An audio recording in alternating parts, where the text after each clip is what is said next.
All right. Thanking God again, this time for the way in which he gives us specificity. Let's call this chapter All Her Abominations, understanding that in the last chapter, we looked at the way that God punished nations and his people for the way they took advantage of those who were relatively powerless or weak by comparison. This time, he is going to itemize. Is that a word? No. This time, he is going to itemize the things that they have been doing wrong among them, taking advantage of those who really cannot help themselves in the power differential or the power equation. And so beyond that, he is going to list all her abominations.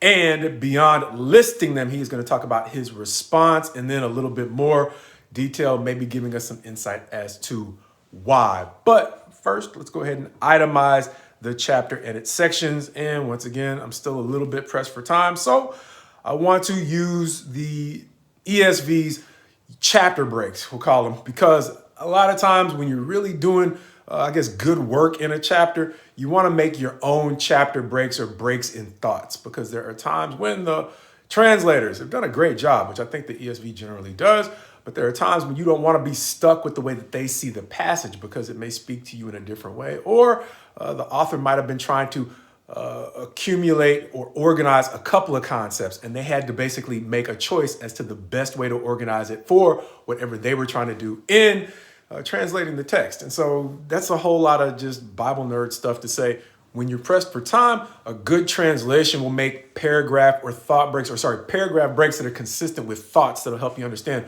what's being communicated. But you don't always want to be stuck with that. When you have the time to really study more in depth on your own, you want to look for the places where the thoughts or multiple concepts might break according to different lines than what they've broken up for you in the translation. But all of that is just a preamble for what the actual chapter does here. So in verses 1 through roughly 5, God is going to begin speaking to Ezekiel, as it says in verse 1, "And the word of the Lord came to me, saying, And you, son of man, will you judge?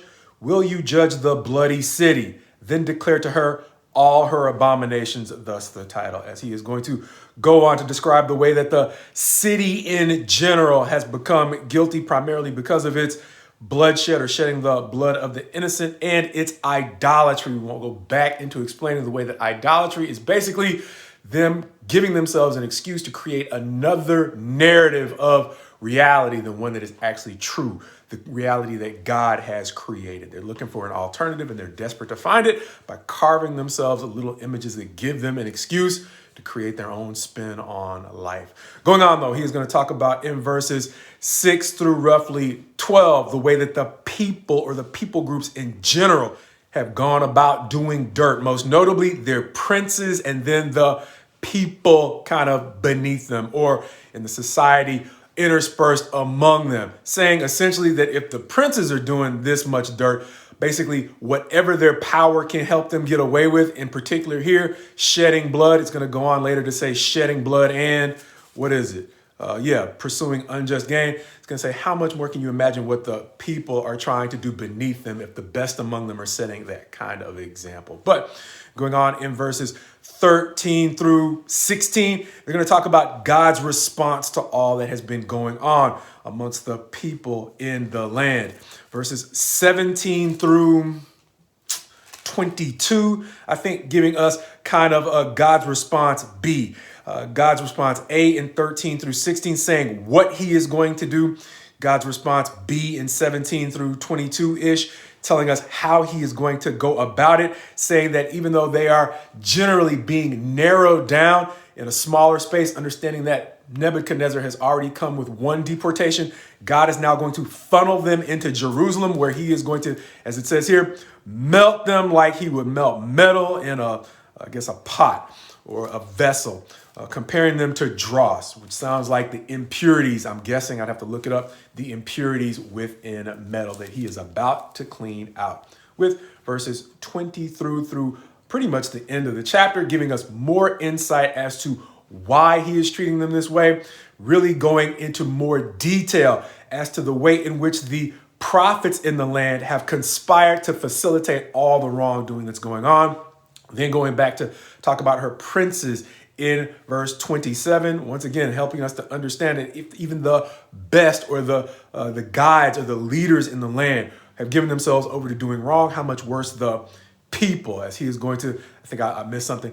He's not just talking about the prophets, but he's also talking about the way the priests have facilitated the wrong that's going on in the land, starting with the princes on down to the individuals that have begun to exploit pretty much anyone they can get away with exploiting, round about verse 29. As we see a therefore statement at the end of the chapter in verse 31, where he says, therefore, I have poured out my indignation upon them. I have consumed them with the fire of my wrath. I have returned their way upon their heads, declares the Lord. A verse that is super similar to what we will see in verse 16.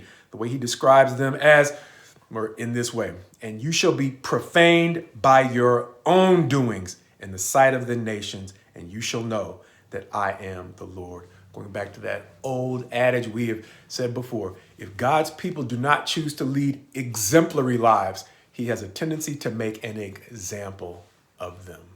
This time, going back to a principle that we will see again in the New Testament, where God, or Jesus, specifically in the Sermon on the Mount, says a thing we've probably heard since we were yay high.